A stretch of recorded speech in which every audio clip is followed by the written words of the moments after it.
एक 24 साल की बरिस्ता न्यूयॉर्क में अपनी शिफ्ट खत्म करती है, लेकिन वो घर नहीं जाती।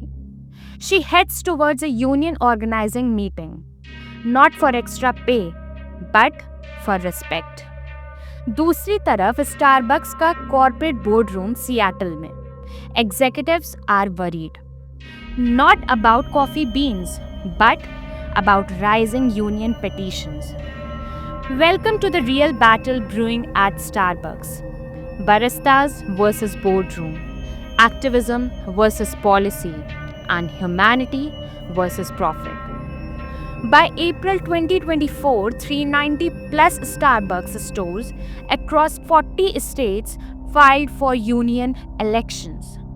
A company once praised for its progressive HR was now under fire for union busting allegations. Was this just about wages and schedules? Or was it the beginning of a new corporate rebellion? Let's decode how this revolution is unfolding. Only on our channel, The People Code. कहानियों के जरिए data के बीच, क्योंकि इस कहानी में हर SIP के साथ कुछ नया रिवील होता है। सब कुछ शुरू हुआ बफेलो न्यूयॉर्क के एक छोटे से आउटलेट में इन दिसंबर 2021। एक बरिस्ता ने बोला, हमारी पे कम है, शिफ्ट्स अनप्रेडिक्टेबल हैं और हेल्थ बेनिफिट्स भी अनक्लियर है। Interestingly, Starbucks had long been known for offering better benefits than most of the food chains. Part-time employees को health insurance, stock options, tuition support and what not. तो फिर employees protest क्यों कर रहे थे? Because in reality benefits की accessibility और implementation में बहुत गैप था, और पैंडेमिक के बाद फ्रंटलाइन वर्कर्स की एक्सपेक्टेशंस भी बदल गई थी। According to a 2022 Gallup study, 65% frontline employees said that they felt disconnected from their company's purpose post-pandemic. इस डिस्कनेक्ट ने बनाया एक फर्टाइल ग्राउंड, जहां एक छोटी सी यूनियन डिमांड बन गई एक national HR case study. Buffalo में एक स्टोर यूनियनाइज हुआ और फिर चेन रिएक्शन शुरू हो गया। Employees across the country began to question, अगर वो कर सकते हैं तो हम क्यों नहीं? By October 2024, over 11,000 workers at 500 Starbucks stores in at least 40 states in the United States have voted to unionize, primarily with Workers United. ये सिर्फ एक कॉफी चेन की कहानी नहीं थी, ये एक मूवमेंट बन गया था। वहीं स्टारबक्स ने यूनियनाइजेशन एफर्ट्स को काउंटर करने के लिए स्टेप्स लिए। उन्होंने मैंडेटरी एंटी यूनियन मीटिंग्स की। कुछ एम्प्लॉयज ने क्लेम किया कि उन्हें अनफेयरली टारगेट किया गया फॉर माइनर इन्फ्रैक्शंस। कुछ यूनियनाइज्ड स्टोर्स को बंद कर दिया गया, जिसे एम्प्लॉयज ने रिटेलिएशन कहा। एंड इन सब एक्शंस ने एक ही मैसेज दिया, यूनियनाइजेशन का मतलब है कॉन्सिक्वेंसेस। एंड कॉन्सिक्वेंसेस ये हुए कि एम्प्लॉयज ने अपनी आवाज और तेज कर दी। यूनियन स्ट्रॉन्ग जैसे हैशटैग्स ट्रेंड करने लगे। मल्टीपल सिटीज में एम्प्लॉयज ने स्ट्राइक की, demanding better conditions. And customers ने भी इन एफर्ट्स को सपोर्ट किया, कुछ ने तो बॉयकॉट तक कर दिया। ये सब ने स्टारबक्स पर काफ़ी प्रेशर बनाया और एक क्लियर मैसेज दिया कि एम्प्लॉयज की आवाज़ को इग्नोर नहीं किया जा सकता है। टॉकिंग अबाउट एचआर, उनके लिए ये एक कॉम्प्लेक्स सिचुएशन थी। Employee satisfaction versus company policies, इन दोनों में बैलेंस मेंटेन करना था। प्रोग्रेसिव ब्रांड होने का इमेज भी मेंटेन करना था। एनएलआरबी, कंप्लेंट्स और लॉ सूट्स, उनको भी एचआर को ही हैंडल करना था। सो एचआर को एक नया अप्रोच अडॉप्ट करना पड़ा, जहां उन्हें ट्रेडिशनल पॉलिसीज को रीथिंक करके एम्प्लॉय एक्सपेक्टेशन से अलाइन करना था।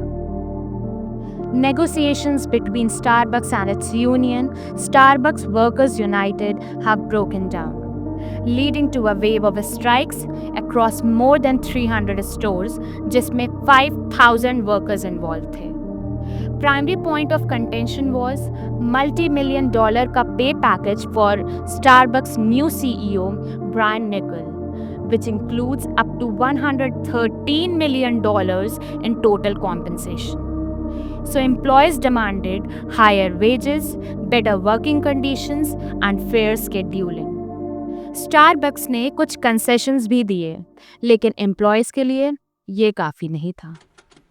आज स्टारबक्स के स्टोर्स सिर्फ कॉफ़ी सर्व नहीं कर रहे हैं, एक साइलेंट रिवॉल्यूशन भी ब्रू हो रहा है। 2025 की शुरुआत तक 400 प्लस स्टारबक्स लोकेशन ने ऑफिशियली यूनियन फॉर्म कर ली है। ये टोटल यूएस स्टोर्स का सिर्फ 3% है, लेकिन इसका सिंबॉलिक इम्पैक्ट काफ़ी बड़ा है। कंपनी ने कुछ विजिबल चेंजेस भी किए हैं, like minimum wage hikes in selected markets, mental health benefits का expansion, and shift scheduling reforms to improve work-life balance. और एक unexpected but powerful signal, uniform policy change. Earlier, tattoos cover करो, bold hair colors not allowed, and minimum piercing was allowed. But now, employees are allowed to express their individuality.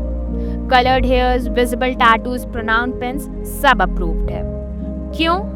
क्योंकि company ने realise किया that authenticity sales, specially जब तुम जेन ज़ी workforce से connect करना चाहते हो।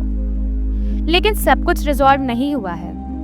NLRB के against multiple unfair labour practices cases अब भी चल रहे हैं। वर्कर्स रिटेलिएशन कंप्लेंट्स अब भी आ रही हैं। सम यूनियनाइज्ड स्टोर्स अभी भी बेसिक बेनिफिट्स के लिए फाइट कर रहे हैं, जो नॉन यूनियनाइज्ड पीयर्स को मिल रहे हैं। Howard Schultz, former CEO of Starbucks ने एक बार कहा था, we didn't listen, we didn't show up. 2023 में ये एक रिग्रेट था, 2025 में ये एक ब्रांड करेक्शन बन गया है। क्या ये रिफॉर्म सस्टेनेबल हैं या सिर्फ पब्लिक प्रेशर का टेम्पररी रिस्पॉन्स है? क्या स्टारबक्स जेन्युइनली सुन रहा है या सिर्फ चीज़ें शांत होने का वेट कर रहा है? स्टारबक्स का केस एक लार्जर ट्रेंड को हाईलाइट करता है। एम्प्लॉयज़ अब अपने राइट्स के लिए स्टैंड ले रहे हैं। अब HR को ज़्यादा एजाइल और एम्प्लॉय सेंट्रिक होना पड़ रहा है। कंपनीज को अपने एक्शंस के लिए अकाउंटेबल होना पड़ रहा है। ये सब इंडिकेट करता है दैट फ्यूचर ऑफ वर्क में HR का रोल और भी क्रिटिकल होगा। तो ये था स्टारबक्स का real brew, not just coffee but conflict, courage and culture. From baristas to board room, ये कहानी हर HR लीडर के लिए एक नया प्लेबुक लिख रही है। एक फाइनल क्वेश्चन, आपकी कंपनी का HR किस तरफ खड़ा है, एम्प्लॉय वॉइस या एग्जीक्यूटिव साइलेंस? अगर ये वीडियो ने आपको सोचने पे मजबूर किया तो हमारा मिशन पूरा हुआ। That's it for today, guys. Thank you for watching. Please leave your comments behind on what topics would you like to have more insights. This is the People Code, decoding people, decoding business.